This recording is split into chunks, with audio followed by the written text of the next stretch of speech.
ఒక ఇండస్ట్రియల్ సెటప్లో చూస్తే కార్మికులు, యాజమాన్యం వీళ్ల మధ్య ఎప్పుడూ ఒక రకమైన ఘర్షణ వాతావరణం ఉంటుంది కదా. మరి ఈ పోరాటంలో వాళ్లు వాడే ప్రధాన ఆయుధాలేంటో తెలుసా? అవే సమ్మెలు, లాకౌట్లు. సరే, ఈరోజు మనం ఈ రెండు పవర్ఫుల్ వెపన్స్ వెనుకున్న చట్టపరమైన ఫ్రేమ్వర్క్ ఏంటో చూద్దాం. అసలు రూల్స్ ఎలా ఉన్నాయో డీకోడ్ చేద్దాం. సరే, ఈరోజు మన ప్రయాణం ఎలా ఉండబోతోందంటే, ఫస్ట్ సమ్మె అంటే ఏంటో చూద్దాం. ఆ తర్వాత దాని రూల్స్ ఏంటో తెలుసుకుందాం. నెక్స్ట్ యజమాని వైపు నుంచి వచ్చే లాకౌట్ల గురించి మాట్లాడదాం.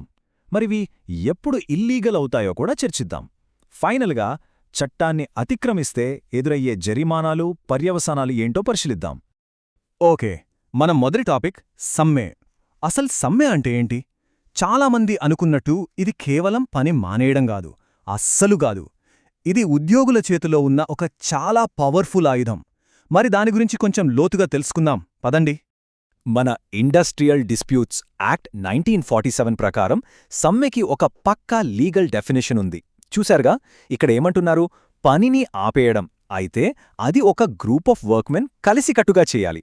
ఆ కలిసికట్టుగా అనే పదం చాలా ముఖ్యం. అంటే ఇదొక ఇండివిజువల్ యాక్షన్ కాదు, ఇదొక కలెక్టివ్ యాక్షన్. సరే, ఒక యాక్షన్ని మనం లీగల్గా సమ్మె అని పిలవాలంటే కొన్ని కండిషన్స్ ఫుల్ఫిల్ అవ్వాలి. అవేంటంటే, ఫస్ట్, పని ఆగాలి. సెకండ్, ఇది ఒక్కరిద్దరు చేసేది కాదు, ఒక గ్రూప్ ఆఫ్ వర్కర్స్ చెయ్యాలి. థర్డ్, వాళ్ళందరూ ఒకే మాట మీద ఒకే ఆలోచనతో ఉండాలి. అండ్ ఫైనల్గా, వాళ్ల డిమాండ్లను నెరవేర్చుకోవాలన్న ఇంటెన్షన్ స్పష్టంగా ఉండాలి. ఈ 4 కలిస్తేనే చట్టం దాన్ని సమ్మెగా గుర్తిస్తుంది. సమ్మెలు అంటే అన్నీ ఒకేలా ఉండవు. వాటిలో చాలా రకాలున్నాయి. జీతాలు, బెనిఫిట్స్ కోసం చేస్తే దాన్ని ఎకనామిక్ స్ట్రైక్ అంటాం. వేరే వాళ్లకి సపోర్ట్గా చేస్తే అది సింపథెటిక్ స్ట్రైక్. కొన్నిసార్లు వర్కర్స్ పని పూర్తిగా ఆపకుండా కావాలనే స్లోగా చేస్తారు. దాన్ని గో స్లో స్ట్రైక్ అంటారు. పెన్ డౌన్, సిట్ డౌన్, నిరాహార దీక్ష, ఇలా వాళ్ల నిరసన తెలియజేయడానికి రకరకాల పద్ధతులున్నాయన్నమాట. ఓకే, మన సెకండ్ సెక్షన్కొచ్చేశాం, రూల్స్ ఆఫ్ ఎంగేజ్మెంట్. సరే, వర్కర్స్కి సమ్మె చేసే హక్కు ఉంది, బానే ఉంది. కాని అది అబ్సల్యూట్ రైటా? అంటే దానికి ఎలాంటి లిమిట్స్ లేవా? ఎప్పుడు పడితే అప్పుడు చేయొచ్చా? ఇది చాలా ఇంపార్టెంట్ క్వశ్చన్. ఇప్పుడు దీనికి సమాధానం తెలుసుకుందాం. ఇక్కడే ఒక $1 మిలియన్ క్వశ్చన్ వస్తుంది. ఇది కాంపిటేటివ్ ఎగ్జామ్స్లో చాలాసార్లు అడిగారు కూడా. మన భారత రాజ్యాంగం ప్రకారం సమ్మె చేసే హక్కు ఒక ఫండమెంటల్ రైటా, అంటే ప్రాథమిక హక్కా? ఏమంటారు? దానికి సమాధానం ఒక పెద్ద NO. సుప్రీంకోర్టు దీన్ని చాలా క్లియర్గా చెప్పేసింది. 1962 నాటి all India bank employees association కేసులో సమ్మె చేసే హక్కు ప్రాథమిక హక్కు కాదు అని తేల్చేసింది. మరి ఇదేంటి? ఇది ఒక స్టాట్యూటరీ రైట్, అంటే చట్టం కల్పించిన హక్కు. కాబట్టి ఆ చట్టంలో పెట్టిన రూల్స్కి, రెస్ట్రిక్షన్స్కి లోబడి మాత్రమే ఈ హక్కును వాడుకోవాలి. మన ఇండస్ట్రియల్ డిస్ప్యూట్స్ యాక్ట్ సమ్మెలను కంట్రోల్ చేయడానికి ముఖ్యంగా 2 సెక్షన్స్ని వాడుతుంది. సెక్షన్ 22 ఇది కేవలం పబ్లిక్ యూటిలిటీ సర్వీసెస్కి మాత్రమే వర్తిస్తుంది, అంటే హాస్పిటల్స్, ట్రాన్స్పోర్ట్ లాంటివి. ఇక్కడ సమ్మె చేయాలంటే ముందుగా నోటీస్ ఇవ్వడం కంపల్సరీ. ఇక సెక్షన్ 23 ఇది అన్ని ఇండస్ట్రీస్కి వర్తిస్తుంది. దీని ప్రకారం ఏవైనా లీగల్ ప్రొసీడింగ్స్ నడుస్తున్నప్పుడు లేదా ఏదైనా సెటిల్మెంట్ అమల్లో ఉన్నప్పుడు సమ్మె చేయడం నిషిద్ధం. సరే, ఇప్పటిదాకా మనం వర్కర్ సైడ్ చూసాం. ఇప్పుడు నాణానికి మరోవైపు చూద్దాం. మన 3వ సెక్షన్, యజమాని ప్రతిస్పందన. ప్రతిచర్యకు ఒక ప్రతిచర్య ఉంటుందంటారు కదా, అలాగే వర్కర్స్ సమ్మెకి వెళ్తే యజమాని దగ్గరున్న సమాధానం ఏంటి? అదే లాకౌట్. లాకౌట్ డెఫినిషన్ సమ్మె డెఫినిషన్కి అచ్చం రివర్స్లో ఉంటుంది. చూడండి, సమ్మెలో పని చేయడానికి వర్కర్స్ నిరాకరిస్తే, లాకౌట్లో పని ఇవ్వడానికి యజమాని నిరాకరిస్తాడు. ఆఫీస్కి తాళం వేయడం లేదా పని నాపేయడం. సింపుల్గా చెప్పాలంటే ఇది మేనేజ్మెంట్ చేతిలో ఉన్న ఆయుధం. సో, లాకౌట్ గురించి మనం గుర్తుంచుకోవాల్సిన కొన్ని ముఖ్యమైన విషయాలున్నాయి. ఇది యజమాని తీసుకునే చర్య. ఇది టెంపరరీ క్లోజర్ మాత్రమే, పర్మనెంట్గా మూసేయడం కాదు. వర్కర్స్పై ఒత్తిడి తెచ్చి వాళ్ల డిమాండ్లను అంగీకరించేలా చేయడమే దీని ఉద్దేశ్యం. అయితే ఇక్కడ చాలా ఇంపార్టెంట్ పాయింట్ ఏంటంటే, సమ్మెలలాగే లాకౌట్లు కూడా చట్టానికి లోబడే ఉండాలి. ఇష్టమొచ్చినట్టు చేయడానికి వీల్లేదు. ఓకే, ఇప్పుడు సమ్మె, లాకౌట్ ఈ రెండింటినీ కలిపి చూద్దాం. మరి ఈ రెండూ ఎప్పుడు లీగల్ లైన్ దాటి ఇల్లీగల్ అవుతాయి? ఆ హద్దు దాటితే ఏమవుతుంది?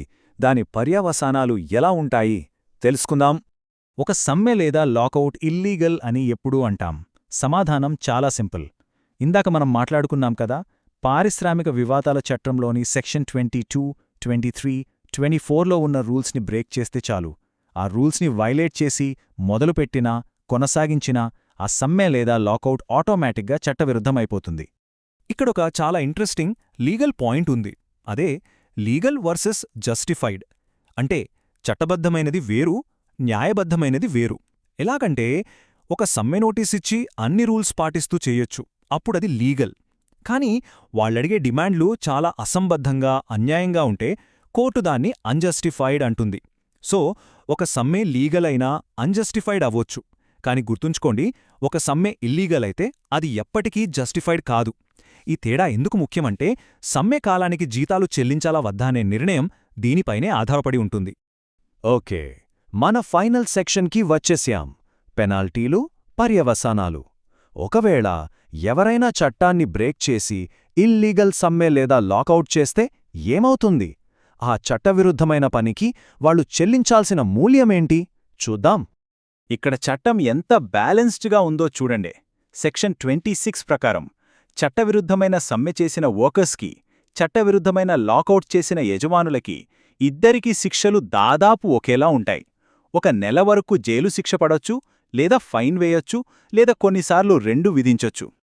అంతేకాదు, ఈ చట్టం కేవలం సమ్మె, లాకౌట్లో పాల్గొన్నవాళ్లనే కాదు, వాళ్లను రెచ్చగొట్టిన వాళ్లని కూడా వదలదు. ఇల్లీగల్ సమ్మె చేయమని ఎవరైనా ఇన్స్టిగేట్ చేస్తే వాళ్లకి 6 నెలల వరకు జైలు శిక్ష పడొచ్చు.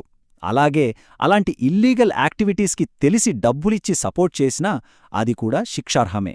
పారిశ్రామిక శాంతిని కాపాడటానికి చట్టం ఎంత సీరియస్గా ఉందో దీన్ని బట్టి అర్థం చేసుకోవచ్చు.